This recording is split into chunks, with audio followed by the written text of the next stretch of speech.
नमस्कार, म सन्तोष ढकाल यहाँहरूलाई हाम्रो इकसरी च्यानलमा स्वागत गर्न चाहन्छु। आज म एउटा विशेष प्रस्तुति लिएर हजुरहरू सामु आएको छु, जहाँ हामी चर्चा गर्नेछौँ ई-सेवाको। ई-सेवा एक एफन्स अफ इन्टरनेसनलद्वारा निर्मित डिजिटल पेमेन्ट पोर्टल अथवा द्वार हो, जुन चाहिँ हामी नेपालीहरूका लागि रकम भुक्तानी गर्ने एक विशेष माध्यम बनेको छ। ई-सेवा गेटवे पेमेन्टबाट हामीले घरमै बसी बसी अनलाइन अथवा अफलाइन विभिन्न कुराहरूको रकम भुक्तानी गर्न सक्छौँ। जस्तै उदाहरणको लागि हामीले मोबाइल रिचार्ज गर्न सक्छौँ, ल्यान्डलाइन एडिएसएलदेखि लिएर नेपाल विद्युत प्राधिकरणको बिल तिर्न सक्छौँ, एयर बस अनि मुभी टिकटहरू काट्न सक्छौँ। त्यति मात्र नभएर हामीले ब्याङ्कदेखि ब्याङ्कमा पैसा ट्रान्सफर गर्न पनि हामीले ई-सेवा प्रयोग गर्न सक्छौँ। यति मात्र नभएर हामीले ई-सेवा धेरै कुराहरूमा प्रयोग गर्न सक्छौँ, जुन चाहिँ हामी पछि चर्चा गर्नेछौँ। मैले अघि भने चाहिँ हामीले ई-सेवा दुई किसिमले चलाउन सकिन्छ। एउटा हुन्छ अनलाइन, अर्को हुन्छ अफलाइन। यदि अनलाइन चलाउनु पर्यो भने हामीले वेब मार्फत चलाउँछौँ, जुन चाहिँ ई-सेवाको वेबसाइट खोलेर चलाउनु पर्ने हुन्छ। र यदि अफलाइन चलाउनु पर्यो भने हामीले सिधै मोबाइलमा एप्लिकेसन डाउनलोड गरेर चलाउन सक्छौँ। र मैले यस भिडियोमा चाहिँ अफलाइन कसरी चलाउने, मोबाइलमा एप्लिकेसन खोलेर कसरी ई-सेवा हामीले चलाउन सकिन्छ भन्ने कुरा चर्चा गर्न गइरहेको छु। र मैले अर्को आउने भिडियोमा चाहिँ अनलाइन अथवा वेबमा ई-सेवा कसरी चलाउने, कसरी इन्स्टल गर्ने भन्ने कुरा चर्चा गर्नेछु। र अहिले लागौँ एन्ड्रोइड फोनतिर। हामी अहिले एन्ड्रोइड मोबाइलमा छौँ र फर्स्टमा ई-सेवा डाउनलोड गर्नको लागि चाहिँ हामी प्ले स्टोरमा जानुपर्ने हुन्छ। प्ले स्टोरमा जानुहोस् र यहाँ सर्च गर्नुहोस् ई-सेवा भनेर, ESEWA। अनि यो सर्च गर्नुभयो भने हजुरले भेट्नुहुन्छ ई-सेवा मोबाइल वालेट नेपाल भनेर। यसलाई डाउनलोड गर्नुहोस्, इन्स्टल गर्नुहोस्। हजुर एन्ड्रोइड फोन र आइफोनमा चाहिँ हाम्रो एउटै हो। आइफोनमा चाहिँ हजुर एप स्टोरमा जानुपर्ने हुन्छ र त्यहाँ गएर ई-सेवा सर्च गरेर यसरी डाउनलोड गर्दा हुन्छ। हाम्रो ई-सेवाको प्रोसिड्युर अथवा फङ्सन दुईटामा एउटै नै हुन्छ। एप्लिकेसन डाउनलोड गर्नुभयो भने चलाउने तरिका एउटै नै हुन्छ एन्ड्रोइडमा अथवा आइफोनमा। हामी यता एन्ड्रोइडमा हेर्न सकिन्छ अहिले ई-सेवा डाउनलोड इन्स्टल भइसकेको छ। इन्स्टल भइसकेपछि यसलाई खोल्नुहोस्, ओपन गर्नुहोस् र यहाँ केही जानकारी लिन सकिन्छ। यहाँ फर्स्टमा हेर्न सकिन्छ 50+ पार्टनर ब्याङ्क्स भनेको छ। अनि 30 लाख प्लस कस्टमर चाहिँ ई-सेवाले सर्भ गर्दै आएको छ। र यहाँ अरू स्विप गर्दै जानुभयो भने यहाँ हेर्न सकिन्छ। अघि मैले भनेअनुसार हाम्रो यो एप्लिकेसन चाहिँ एसएमएस बेस्ड एप्लिकेसन भएको कारणले गर्दाखेरि हजुरको मोबाइलमा सिम इन्स्टल भएको हुन अनिवार्य छ। सिम हजुरको नेपाल टेलिकम अथवा एनसेल, युटिएल, स्मार्ट सेल जे पनि हुँदा हुन्छ। यहाँ अरू इन्फर्मेसनहरू पनि हेर्न सकिन्छ। यसै तरिकाले हामी अब हेर्न सकिन्छ यहाँ एउटा गो टु ई-सेवा एप भन्ने छ, एउटा चाहिँ रजिस्टर भन्ने छ। यदि हजुर नयाँ युजर हुनुहुन्छ भने रजिस्टरमा जानुपर्ने हुन्छ र यदि हजुर पुरानो युजर हुनुहुन्छ भने सिधै ई-सेवा एपमा गएर चलाउँदा हुन्छ। म नयाँ युजर भएको कारणले गर्दाखेरि म यो रेजिस्टरमा जान चाहन्छु। रजिस्टरमा गइसकेपछि चाहिँ हजुरलाई eSewa application will send SMS for यो रिक्वेस्ट भनेको छ। हुन्छ भन्नुहोस्, ओकेमा क्लिक गरौँ।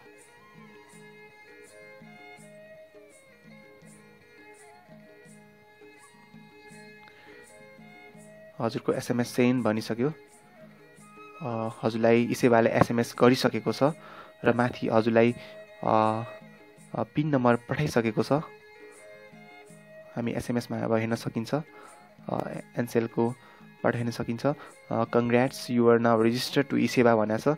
अनि यहाँ देख्न सकिन्छ एमपिन 4255 भनेको छ। अनि मोबाइल नम्बर यति भनेको छ। अनि यदि वेबबाट लगइन गर्न चाहनुहुन्छ भने चाहिँ युजर नेम यहाँ हजुरको यति दिइसकेको छ, पासवर्ड यति दिइसकेको छ। म वेबमा चाहिँ पछि कसरी लगइन गर्ने भन्ने कुरा चाहिँ पछि देखाउन चाहन्छु। अहिले चाहिँ हामी यो एप्लिकेसनमा कसरी लगइन गरेर कसरी चलाउने भन्ने कुरा चाहिँ अब हामी हेर्न गइरहेका छौँ। हाम्रो पिन चाहिँ भनेको छ 4255। यो 4255 चाहिँ हजुरलाई याद गर्नुपर्ने हुन्छ। यो चाहिँ हजुरलाई जे गर्दा पनि मोबाइल एप्लिकेसनबाट चलाउनु पर्यो भने यो पिन चाहिँ एकदम आवश्यक छ। हामी अब सिधै ई-सेवा एप्लिकेसनमा जाउँ। हजुर हाम्रो रेजिस्टर भइसकेको छ। अब गो टु ई-सेवा एप गर्दा हुन्छ। र यहाँ हामीले धेरै कुराहरू देख्न सकिन्छ। यहाँ 3वटा मेन पेज छ, एउटा मेन छ, एउटा क्विक छ, एउटा अबाउट छ। अनि अघि मैले भनेअनुसार हामी ई-सेवाबाट धेरै कुराहरूको पेमेन्ट गर्न सकिन्छ। यदि हामी मेनमा गयौँ भने माई ई-सेवा अकाउन्ट हेर्न सकिन्छ, एउटा फन्ड ट्रान्सफर हेर्न सकिन्छ, पेमेन्ट, यो विभिन्न अघि मैले भनेअनुसार यो एनइए, यो नेपाल विद्युत प्राधिकरणको बिल पनि तिर्न सकिन्छ। अनि यदि हजुरले फर्स्टमा ई-सेवा अकाउन्ट खोल्नुभयो र हजुरको अहिले अकाउन्टमा चाहिँ 0 ब्यालेन्स छ र हजुरलाई लाग्न सक्छ अब पैसा चाहिँ कहाँबाट हाल्ने ई-सेवामा भनेर, यदि हजुरको कुनै पनि ब्याङ्कमा खाता छ भने हामी यहाँ लोड ई-सेवामा देख्न सकिन्छ, अबाउटको लोड ई-सेवामा देख्न सकिन्छ। यो मोबाइल एन्ड इन्टरनेट ब्याङ्किङ पार्टनर्सहरू यहाँ देखाइएको कुनै पनि ब्याङ्कमा हजुरको खाता छ भने यिनी ब्याङ्कहरूमाहरूले इन्टरनेट ब्याङ्क अथवा मोबाइल ब्याङ्क खोलेर ई-सेवामा पैसा पठाउन सक्नुहुन्छ। अथवा यदि हजुरको यो कुनै ब्याङ्कमा खाता केही छैन भने कोही साथी ई-सेवा भएको खाता भएको साथीहरूलाई पैसा पठाइदिन भन्न सक्नुहुन्छ। अहिले हजुरको खातामा पैसा 0 छ। अनि हाम्रो अकाउन्ट चाहिँ अब चेक गर्ने चाहिँ ब्यालेन्स इन्क्वायरी, मिनी स्टेटमेन्ट र चेक रिवर्ड्स भनेको छ। म यो रिवर्ड्सहरू के हो भन्ने कुरा चाहिँ पछि वेबमा खोलेर हजुरलाई जानकारी दिनेछु। अहिले हाम्रो ब्यालेन्स इन्क्वायरी गर्नको लागि चाहिँ अघि हजुरको हामीलाई पिन पठाएको थियो ई-सेवाले, जुन चाहिँ 4255 थियो। हाम्रो यो 4255 भनेर सेन्ड गर्नुभयो भने चाहिँ हजुरको ब्यालेन्स इन्क्वायरी चाहिँ हुन्छ। यसरी एसएमएस पठाउँछ र सिधै हजुरलाई ई-सेवाले चाहिँ मेसेज पठाउँछ। मेसेज पठाइसकेको छ। अब हामी मेसेज हेरौँ के भनेर पठाएको रहेछ। डियर कस्टमर, यो ब्यालेन्स इज 0 इन ई-सेवा भनिसकेको छ। हामीसँग अहिले पैसा ई-सेवा अकाउन्टमा 0 छ। म मेरो साथीहरूलाई अब ब्यालेन्स राख्दिन भनिरहेको छु। केही समयमा ब्यालेन्स आउँछ र हामी कसरी अब ब्यालेन्सबाट चलाउने भन्ने कुरा चाहिँ म हजुरलाई देखाउन चाहन्छु। यसै गरी आफ्नो सजिलोको लागि हजुरले आफ्नो मोबाइलको ई-सेवाको पिन चेन्ज गर्न सक्नुहुनेछ। त्यो चेन्ज गर्नको लागि चाहिँ यो राइट साइडको टप कर्नरमा जानुहोस् र चेन्ज पिन गरेर यो पुरानो पिन हान्नुहोस् र न्यू पिन चाहिँ न्यू पिन र कन्फर्म न्यू पिन गरेर हजुरले पिन चेन्ज गर्न सक्नुहुनेछ। र अघि मैले भनेअनुसार मैले ब्यालेन्स ट्रान्सफर गरिदिन भनेको थिएँ साथीलाई मेरो ई-सेवा अकाउन्टमा। एकचोटि चेक गरौँ ब्यालेन्स आयो कि आएन भनेर। ब्यालेन्स इन्क्वायरी, मेरो पिन चाहिँ 1 2 3 4 र सेन्ड गर्छु। हजुरलाई लाग्न सक्छ यो एसएमएस सेन्ड गर्दाखेरि पैसा काट्छ कि काट्दैन भनेर। यदि हजुर नेपाल टेलिकमको एनटिसीको युजर हुनुहुन्छ भने हजुरको ब्यालेन्स हजुरको मेसेज चाहिँ फ्रीमा जान्छ, सित्तैमा हुन्छ। र यदि हजुर एनसेलको युजर हुनुहुन्छ भने हजुरलाई पर एसएमएस 0.50 रुपिज एनसेलले काट्छ। हामीले ब्यालेन्स इन्क्वायरी गरिसक्यौँ र भर्खर ई-सेवाले हामीलाई मेसेज पठाएको छ। हेरौँ। डियर कस्टमर, यु हेभ यति ब्यालेन्स भनेको छ, 2146 रुपियाँ चाहिँ अकाउन्टमा छ भनेको छ। हामी पुनः ई-सेवामा फेरि जाउँ। अनि एउटा कुरा भनिहालौँ, अहिले चाहिँ हाम्रो अझै पनि ई-सेवा अकाउन्ट चाहिँ कम्प्लिट भेरिफाइड भएको छैन। किनभने अहिले नेपाल राष्ट्र ब्याङ्कले एउटा चाहिँ सर्कुलर निकालेको थियो जहाँ कि प्रत्येक कस्टमरहरूले चाहिँ केवाइसी फर्म चाहिँ अनिवार्य रूपमा भर्नुपर्छ, नो योर कस्टमर भन्ने फर्म चाहिँ, ताकि हजुरहरूले त्यो फर्म भर्नको लागि चाहिँ ई-सेवाको वेबमा गएर लगइन गर्नुपर्नेछ। अघि जुन चाहिँ वेब लगइन र पासवर्ड ई-सेवाले पठाएको थियो वेबसाइटमा गएर लगइन गरेर हजुरले आफ्नो नागरिकताको फोटोकपी र एउटा पिपी साइजको फोटो चाहिँ बुझाएपछि चाहिँ हजुरको अकाउन्ट भेरिफाइड हुन्छ र त्यसपछि हजुरले 500 भन्दा बढीको ट्रान्ज्याक्सन्स गर्न सक्नुहुन्छ र 10,000 भन्दा बढी अमाउन्ट पनि आफ्नो ई-सेवा अकाउन्टमा होल्ड गर्न सक्नुहुन्छ। त्यसै गरी मेरो अकाउन्ट यो भेरिफाइड भइसकेको छ र हजुरहरूलाई म एउटा दुईवटा इक्जाम्पलहरू गरेर देखाउन चाहन्छु। अनलाइन पेमेन्ट अथवा अनलाइन भुक्तानी कसरी गर्ने त हामी यो क्विक मेनुमा गएर म हजुरलाई एउटा इक्जाम्पल्सहरू देखाउन चाहन्छु। यदि एनटिसी प्रिपेड कार्ड चाहिँ हजुरले रिचार्ज गर्ने भने चाहिँ त्यसमा जानुहोस् र यसमा मोबाइल नम्बर हाल्नुहोस्। हजुरले कति रुपियाँ पठाउनु पर्ने, हजुरकोमा 50, 100, 150, 200, मैले 100 रुपिस पठाउन चाहन्छु। यो मोबाइल नम्बर हो 9841533564 मा सबमिट गर्नुहोस्, कन्फर्म गर्नुहोस् र यसमा आफ्नो पासवर्ड हाल्नुहोस्, सेन्ड गर्नुहोस्। सेन्ड गरेपछि हजुरको एसएमएस यसबाट जान्छ। एसएमएस डेलिभर्ड सक्सेसफुली भनेको छ। मेसेज आइसकेको छ। हामीलाई टपअप भइसकेको छ, 100 रुपिस भइसकेको छ भनेर मेसेज आइसकेको छ। हामी पूर्ण ई सेवामा जाउँ। म हजुरलाई पूर्ण अर्को उदाहरण देखाउँछु। यसमा चाहिँ म नेपाल विद्युत प्राधिकरणको बिल चाहिँ कसरी तिर्ने भन्ने कुरा देखाउन गइरहेको छु। त्यसमा एनइए बिल पेमेन्टमा क्लिक गर्नुहोस् र काठमाडौँमा क्लिक गर्नुहोस्। यो काठमाडौँ र दाङमा मात्र अप्सन रहेछ हामीसँग। र काउन्टर सेलेक्ट गर्नु पऱ्यो भने बालाजु, हामी बालाजुमा भएको कारणले गर्दाखेरि म बालाजुको काउन्टर सेलेक्ट गरेँ र हजुरले कुन काउन्टरमा पेमेन्ट गर्नुहुन्थ्यो त्यो काउन्टर सेलेक्ट गर्नुपर्ने हुन्छ। र यो SC number, customer ID, customer name, year, month भनेर सोधेको छ। यो सम्पूर्ण कुराहरू भर्नको लागि चाहिँ हजुरले नेपाल विद्युत प्राधिकरणबाट आएको बिल चाहिँ जुन घरमा छोडिदिन्छ त्यो बिलमा हेर्नुभयो भने चाहिँ सब कुराहरूको डिटेल्स यसमा पाउन सक्नुहुनेछ। म त्यो बिलबाट चाहिँ यो सब कुराहरू भर्नेछु। हजुर, मैले यो फर्म भरिसकेको छु।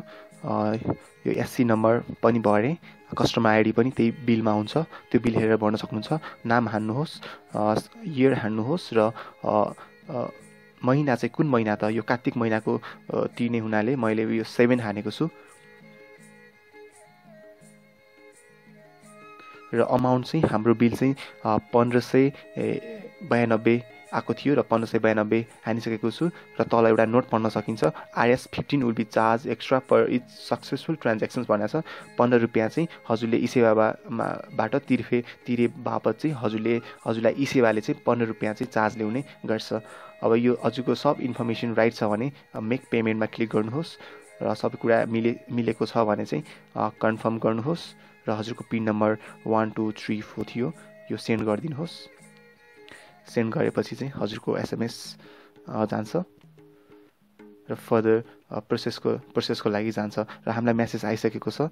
मेसेज चाहिँ के भनेको छ भन्दाखेरि सक्सेस भनेर आएको छ। पेमेन्ट अफ RS यति इज डन भनेर आएको छ र ब्यालेन्स पनि मेरो अहिलेको ब्यालेन्स यति थियो भने 2046 थियो भने अहिले मेरो 1592 काटेर अहिले ब्यालेन्स चाहिँ 441 मा झरेको छ। हामी पूर्ण ई सेवामा छौँ।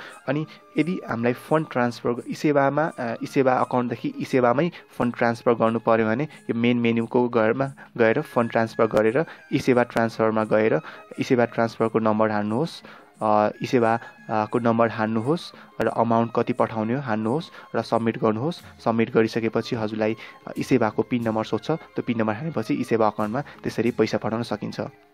हजुर, हामी आज ई सेवा मोबाइल एप्लिकेसनको साधारण कुराहरू हेऱ्यौँ र हजुरलाई अझै धेरै कुरा जान्नु मन छ भने हजुरले आफै हेरेर केको बिल पेमेन्ट गर्नु मिल्छ यसैबाट हेरेर गर्न सक्नुहुनेछ। र मैले अघि भनिहालेँ हजुरलाई वेबबाट चाहिँ यो एप्लिकेसनबाट नआउने फेसिलिटिजहरू चाहिँ वेबबाट अझै धेरै फेसिलिटिजहरू पाउन सक्नुहुनेछ। अझै धेरै कुराहरूको बिल तिर्न चाहनुहुन्छ भने वेब अझै धेरै फेसिलिटिजहरू पाउन चाहनुहुन्छ भने वेब मार्फत हजुरलाई मैले सिकाउनेछु र वेबको भिडियो चाहिँ म नेक्स्ट भिडियोमा लिएर आउनेछु। हजुर, आजको भिडियो हजुरलाई कस्तो लाग्यो? कृपया आफ्नो सल्लाह सुझाव र प्रतिक्रिया दिन अवश्य पनि नभुल्नुहोला र यदि केही समस्याहरू आइपरेमा चाहिँ तलको कमेन्ट बक्समा गएर कमेन्ट गरिदिनुहोला। हामी हजुरहरूको समस्या समाधान गर्ने प्रयास गर्नेछौँ। र जाँदै म हजुरलाई एउटा कुरा भन्न चाहन्छु, यदि हजुरले ई सेवा मोबाइल एप्लिकेसन रेजिस्टर गरिसक्नु भएको छ र पिन भुल्नु भएको छ भने त्यो पिन रिसेट गर्नको लागि चाहिँ वेबमा गएर रिसेट गर्नुपर्ने हुनेछ र वेबमा कसरी आफ्नो मोबाइलको पिन रिसेट गर्ने भन्ने कुरा चाहिँ म हजुरलाई नेक्स्ट भिडियोमा वेबमा देखाउन चाहन्छु। हस्त, धन्यवाद।